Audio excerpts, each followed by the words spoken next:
لیکن سوال یہ ہے کہ یہ جو اب ان کے چینج آف ہارٹ ہے اس کا مقصد کیا ہے؟ تو کیا ان کا مقصد یہ ہے کہ کیا انہیں کوئی سگنل ملا ہے یا وہ ایسی بند گلی میں پہنچ گئے ہیں جس سے نکلنا چاہتے ہیں؟ کیوں اچانک یہ چینج آف ہارٹ ہوا؟ آپ کو کیا لگتا ہے؟ دیکھیں مجھے تو یہ لگتا ہے کہ باوجود اس کے کہ کورٹ نے ڈیسیژن دے دیا اور یہ پی ٹی آئی نے اس کا جشن بھی منا لیا، لیکن پریکٹیکل پوزیشن یہ تھی کہ یہ پتہ نہیں ڈیسیژن جو ہے کب امپلیمنٹ ہوگا بھی یا نہیں ہوگا.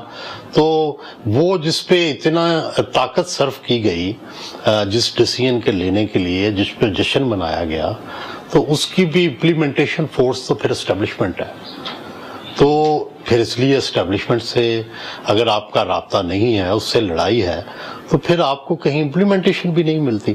لیکن سہیل وڑائچ صاحب اگر دیکھا جائے تو دوسری طرف سے اسٹیبلشمنٹ کی طرف سے کوئی لچک نظر آتی نہیں، بظاہر کوئی لچک نظر نہیں آتی.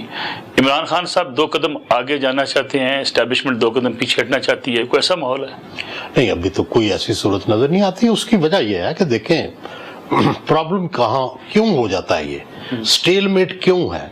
پہلے تو یہ دیکھنا چاہیے کہ کیا فرض کریں، آج میں مفروضے پہ فرض کر لیتے ہیں ہم کہ جناب نون بھی تیار ہو جاتی ہے، اسٹیبلشمنٹ بھی تیار ہو جاتی ہے، پیپلز پارٹی بھی تیار ہو جاتی ہے کہ جناب خان صاحب کو رعایات دے دیں، خان صاحب کو جو ہے جیل سے باہر نکال دیں، خان صاحب کی جو سیٹیں ان کے ساتھ زیادتی ہوئی ہے وہ بھی دے دیں، اور ایک سب کچھ معاملات ٹھیک اچھا ماحول بن جائے. جی اچھا ماحول بن جائے، جو ہم چاہتے ہیں، جس کی ہم بات کرتے رہتے ہیں.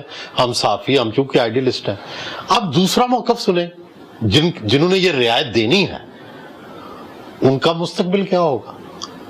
کیا جو رعایت دینے والے ہیں جس کو رعایت دیں گے، کیا وہ انہیں جیل سے باہر رکھے گا یا اندر رکھے گا؟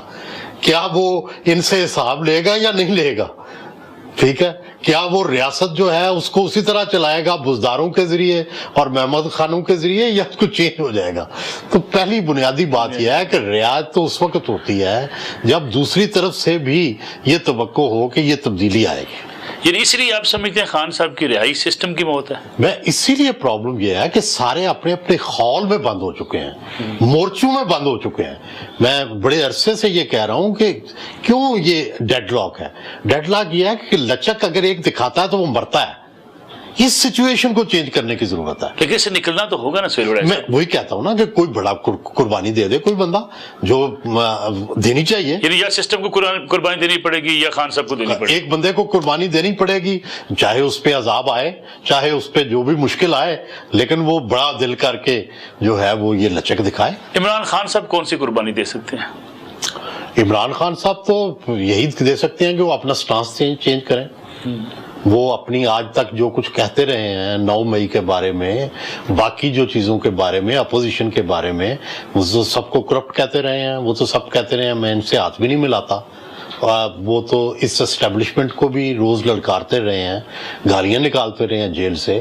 تو اس سارے کو ریووک کریں، الٹ ہوں، اور پھر اس کا بار بار اظہار کریں، پھر بھی پتہ نہیں کوئی لوگ مانیں گے یا نہیں مانیں گے. یعنی اس کے باوجود آپ سمجھتے ہیں کہ ماننے کی گنجائش کم ہوگی؟ اصل دیکھیں، جب وار شروع ہو جاتی ہے نا ملک صاحب، جب تلواریں نکل آتی ہیں، نہ پھر کوئی دلیل سنتا ہے، نہ کوئی عقل کی بات سنتا ہے، نہ پھر کوئی سفید جھنڈے بھی آپ لہراتے رہیں تو ان جھنڈے جو ہیں ان کو بھی تلواروں سے ہی لوگ اڑا دیتے ہیں. تو وہ ہونا نہیں چاہیے.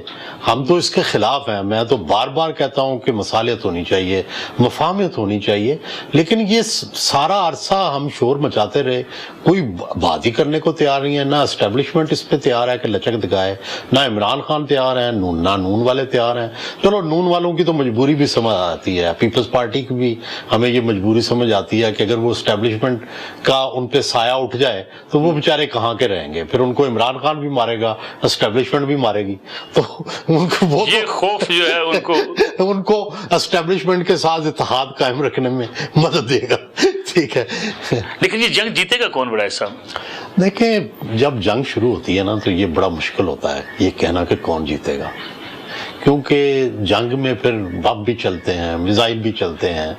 عام طور پر تو یہی ہوتا ہے جس کے پاس طاقت ہوتی ہے وہی جیتتا ہے. ماضی کی بھی جنگوں میں ایسا ہی ہوا، لیکن اس دفعہ کوئی معجزہ ہو جائے، کوئی ان کے پاس اسلحہ بارود کم ہو، کوئی ان کے پاس ٹینک کم پڑ جائیں، ان کے پاس سپاہ کم پڑ جائے، یا دوسری سپاہ اتنی زیادہ ہو جائے، تو پھر ہو سکتا ہے رزلٹ مختلف آ جائے۔ لیکن بڑے صاحب اگر پچھلے 2 سال کی ہم دیکھیں سیاسی تاریخ کو، اس میں تو اب تک وننگ پوزیشن جو ہے وہ حکومت کی میں نظر آتی ہے، اسٹیبلشمنٹ کی نظر آتی ہے۔ عمران خان جیل میں ہیں، مقدمات کا سامنا کر رہے ہیں، ان کی پارٹی میں اس قدر جان بھی نہیں ہے کہ کوئی بڑا عوامی احتجاج کر نہیں، مورلی تو وہ جیت رہے ہیں نا جی، اخلاقی طور پر جیت رہے ہیں، سیاسی طور پر جیت رہے ہیں۔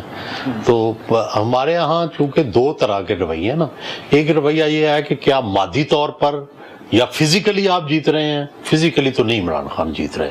لیکن پی ٹی آئی کیوں دعوے دار ہے؟ شعور آ چکا ہے، قوم جاگ گئی ہے، اب کوئی ان کے راستے میں رکاوٹ نہیں بن سکتا۔ کو سوٹ کرتا ہے، لیکن دیکھیں ہجوم ہے وہ، اور ہجوم جو ہے ان کی کوئی راہ نہیں ہوتی، ہجوم جو ہے اس کی کوئی منزل نہیں ہوتی۔ اچھا، ہجوم جو ہوتا ہے وہ تو انتشار ہوتا ہے۔ یعنی اب پی ٹی آئی کو سمجھتے ہیں ہجوم ہے؟ نہیں، ہجوم ہے، یہ منظم نہیں ہے، ان کی جڑیں نہیں ہیں، اور آپ دیکھیے گا، ہم تو پتہ نہیں ہوں گے نہیں ہوں گے، زندگی کی کسی کا کیا پتہ ہوتا ہے، کہ یہی جو ہجوم ہے یہ پی ٹی آئی کو تنگ کرے گا، خود عمران خان صاحب خود عمران خان کو۔ یہی جو سوشل میڈیا آج لوگوں کو گالیاں نکال رہا ہے، کل کوئی ان کی مرضی کے خلاف بات ہوئی تو یہ عمران کو بھی سبق سکھائے گا۔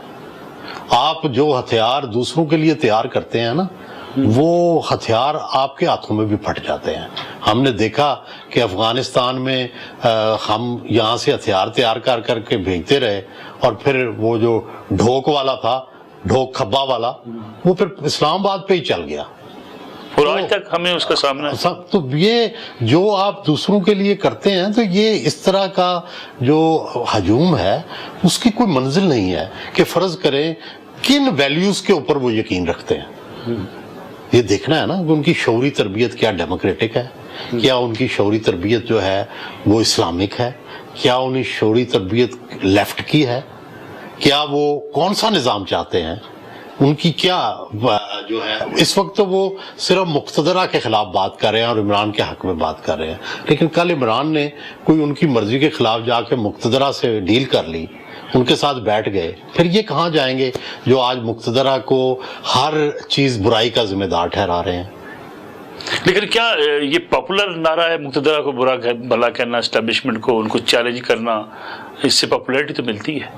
یہ پاپولیرٹی ملتی ہے، لیکن دیکھیں جو لیڈر ہوتا ہے نا اس کے پاس ہر طرح کا کراؤڈ ہوتا ہے، اس کے پاس مقتدرہ کے ساتھ کے لوگ بھی ہوتے ہیں، خلاف بھی لوگ ہوتے ہیں، لیفٹسٹ بھی ہوتے ہیں، ریلیجس بھی ہوتے ہیں، تو جو بڑا لیڈر ہوتا ہے وہ ان سب کو چلاتا ہے، ساتھ لے کے چلاتا ہے، وہ ایک خود ماڈریٹ رہتا ہے، وہ ایک دروازہ کھلا رکھتا ہے، ایک بند رکھتا ہے، تو کب کھولنا ہے دروازہ کب بند کرنا ہے اس کی ڈسکریشن وہ اپنے پاس رکھتا ہے۔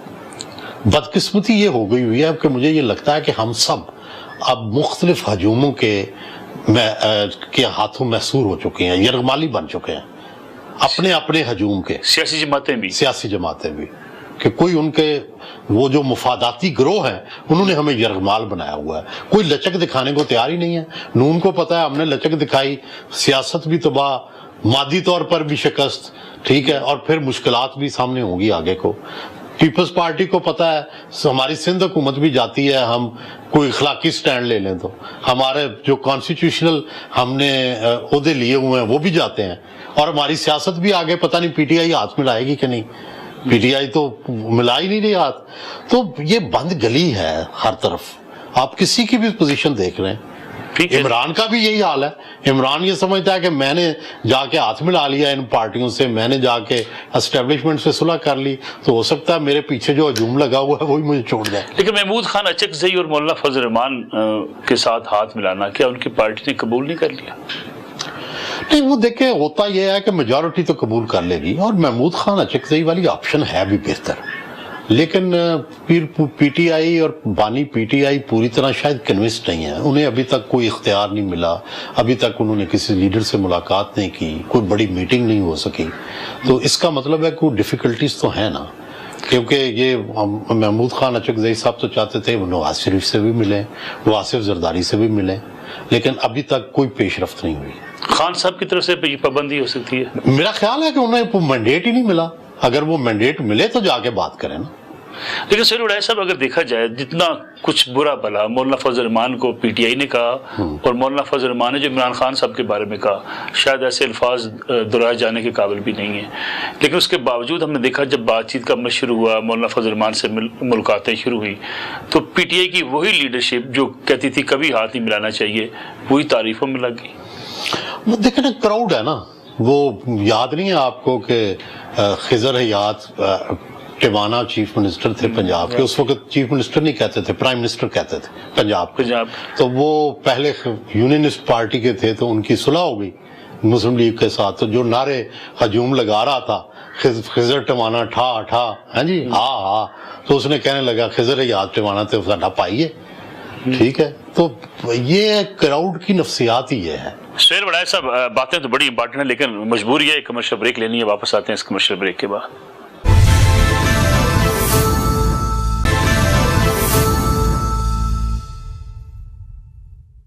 پروگرام میں ایک بار پھر خوش آمدید. ہمارے ساتھ موجود ہیں سینئر صحافی، تجزیہ کار اور کالمسٹ جناب سہیل وڑائے صاحب. یہ الزام پی ٹی آئی لگاتی ہے پی ایم ایل این اور پیپلز پارٹی کے اوپر کہ وہ بھی شخصیات کی جماعتیں ہیں، وہاں بھی ڈیموکریٹک کلچر نہیں ہے، وہاں بھی آئیڈیالوجی کوئی نہیں ہے، مسلم لیگ نون کی آئیڈیالوجی ہے ہی نہیں ہے، پیپلز پارٹی کی کوئی آئیڈیالوجی نہیں ہے سوائے اقتدار کے. جب تک نہیں تھی ان کی تو ہم یہی کرٹیسزم کیا کرتے تھے جو آج عمران خان پہ کر رہے ہیں کہ نواز شریف نے جب اپنی پارٹی بنائی تو سوائے اینٹی بھٹو آئیڈیالوجی کے اس کی کوئی اپنی آئیڈیالوجی نہیں تھی. ایک فوج کا پیچھے ہاتھ تھا اور اینٹی بھٹو آئیڈیالوجی تھی. لیکن پھر جب اسحاق خان سے اختلاف ہوا ہے، فوج نے انہیں نکالا تو ایک آئیڈیالوجی ڈیموکریٹک آئیڈیالوجی پہ آ گئے.